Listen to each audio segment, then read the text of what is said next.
Statenlid van Forum voor Democratie gaf duizenden euro's belastinggeld uit aan caviar en biefstuk. Ik geloof dat er in 1 jaar tijd 73 etentjes zijn gedeclareerd. Ja, daarvoor is dat geld gewoon niet bedoeld. En verder in deze uitzending. Man wordt overreden op strand. En niet meer 1 juf of meester voor de klas.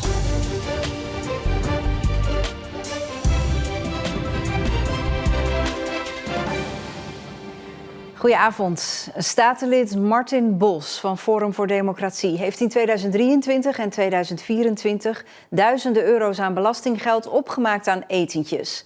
Dat blijkt uit documenten die Omroep Zeeland heeft opgevraagd bij de provincie. Geld dat bedoeld was voor fractieondersteuning gaf de politicus uit aan biefstuk, bier en caviar. U ziet hier een greep uit de gedeclareerde bonnetjes van Martin Bos. En daaruit blijkt dat hij regelmatig uit eten gaat bij restaurantjes in Middelburg. En deze rekeningen zijn allemaal betaald met belastinggeld.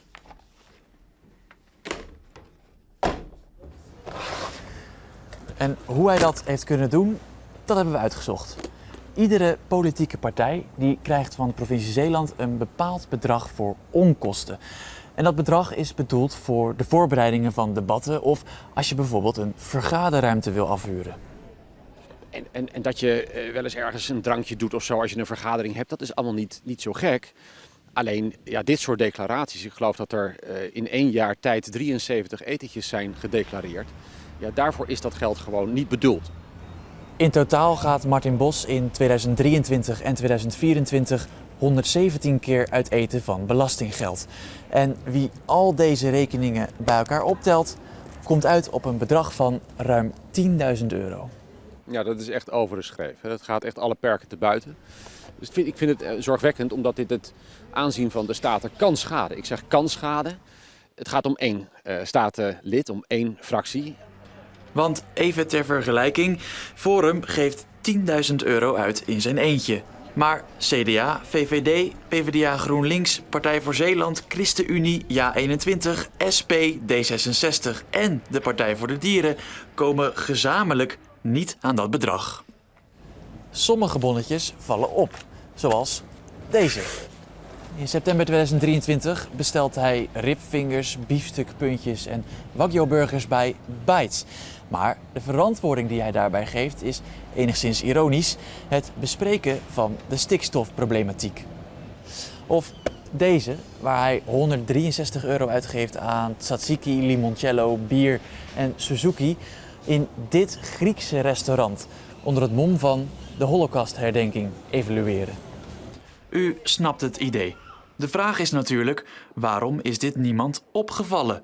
En dat is een vraag die financieel specialist Michiel van der Eng ook heeft.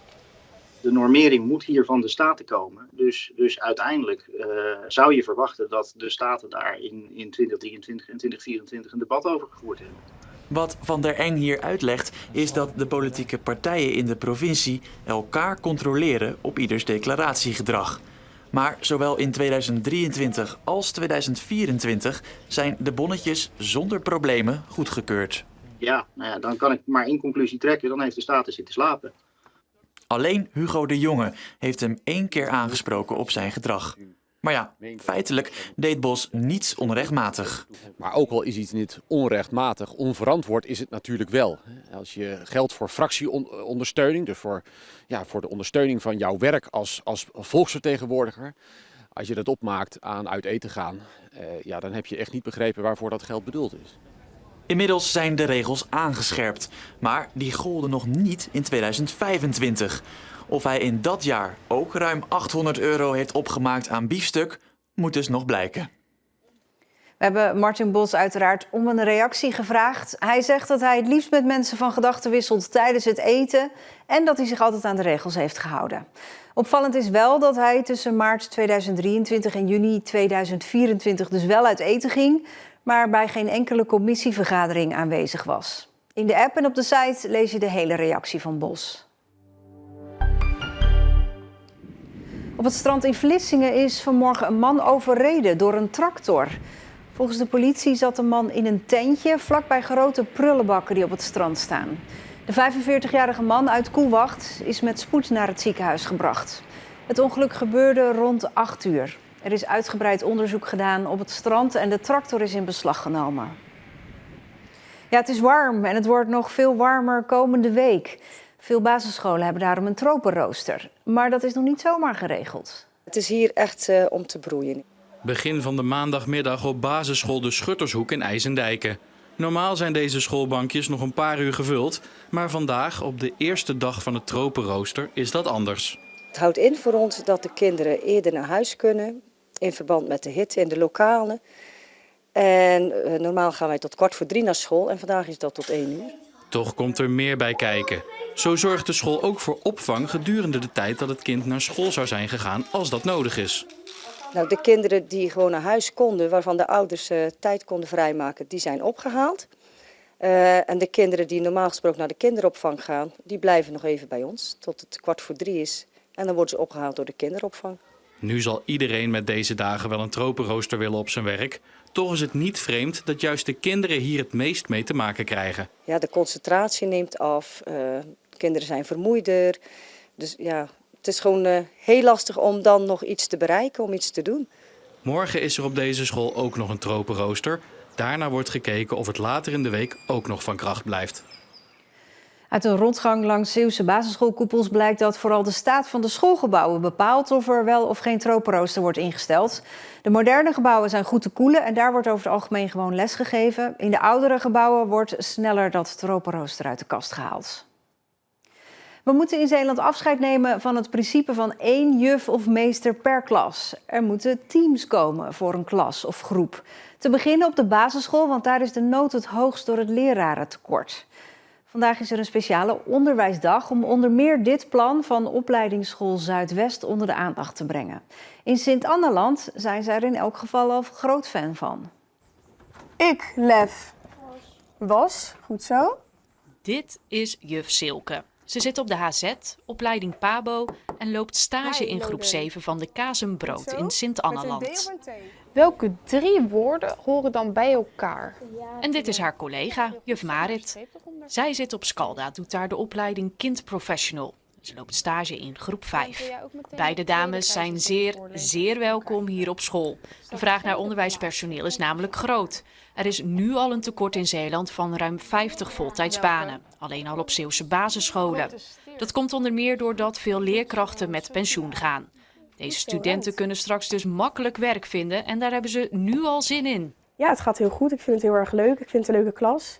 En ik word ook heel fijn begeleid hier, dus ik heb het hier heel erg naar mijn zin. Ja, heel leuk. Ik vind het echt heel leuk. Het is ook wel dat ik door deze stage de keuze heb gemaakt om door te gaan als PABO strakjes. En dan hoop ik uiteindelijk leerkracht te worden. Silke en Marit worden begeleid door de opleidingsschool Zuidwest. Die zorgt voor het contact tussen de onderwijsopleidingen en de scholen waar de studenten stage lopen. De opleidingsschool is volop bezig met de toekomst en een belangrijk onderdeel daarvan is het interprofessionele team. Niet langer 1 juf of meester die onderwijs geeft, maar een heel team. We willen zo graag mogelijk die kinderen in de klasse houden. En door meerdere profielen, meerdere professionals voor die klas te zetten, kunnen we ook die kinderen met onderwijs blijven voorzien in tijden dat er uitval is of ziekte of krapte op de arbeidsmarkt. We gaan naar Marieke Kerklaan, verslaggever Zorg. Ja, jij bent op de HZ, waar een speciale onderwijsdag is. Ik zei het al. Wat staat er allemaal op het programma vandaag? Ja, er is vandaag teruggekeken en vooruitgeblikt. En bij dat terugkijken werd ook stilgestaan bij het ongeluk bij Terholen. En hoe belangrijk en hoe fijn het was dat zoveel scholen meeleefden toen en nu nog steeds meeleven. Dus dat was natuurlijk wel een triest moment. En er werd ook vooruitgekeken naar de toekomst van het onderwijs in Zeeland. En daar vormen die speciale onderwijsteams een belangrijk onderdeel van. En hoe werkt dat dan precies met zo'n team? Nou, die teams die zorgen er eigenlijk voor dat een klas als een meester of een juf bijvoorbeeld uit zou vallen, dat die niet naar huis worden gestuurd. En in die teams zit behalve de juf of de meester heel veel verschillende mensen die allemaal iets met het onderwijs te maken hebben. Maar bijvoorbeeld ook van het mbo komen. Denk aan onderwijsassistenten, maar denk ook aan een schoolpedagoog. Denk aan sportmedewerkers van het CIOS die dus lesgeven in sport. En heel dat team samen wordt dus verantwoordelijk voor het onderwijs in Zeeland. En hoe gaat dit dan allemaal nu verder, Marieke? Ja, er wordt op dit moment al heel veel samengewerkt tussen MBO, Scalda, HBO, HZ aan de ene kant. Die opleidingsschool die daartussen zit. En aan de andere kant de basisscholen waar dus de stageplekken plaatsvinden. Ze zeggen ook hier, die opleidingsschool Zuidwest, dat is echt uniek wat we hier al in Zeeland doen, die samenwerking. Maar dat kan en moet nog meer. En ja, daar ligt die focus ook op. En daar gaan ze de komende jaren vooral ook erg hard aan werken. Dus er is zeker nog wel werk aan de winkel. Maar eerst vakantie. Dankjewel, Marieke. Ja, veel zon vandaag. Af en toe wat sluierbewolking. Het wordt 27 graden. Vannacht kan er een klein buitje vallen. Morgen is het opnieuw de meeste tijd zonnig. Het wordt 27 tot 30 graden. En na morgen wordt het nog een fractie warmer. Op vrijdag draait de wind en dan is er kans op regen of onweer.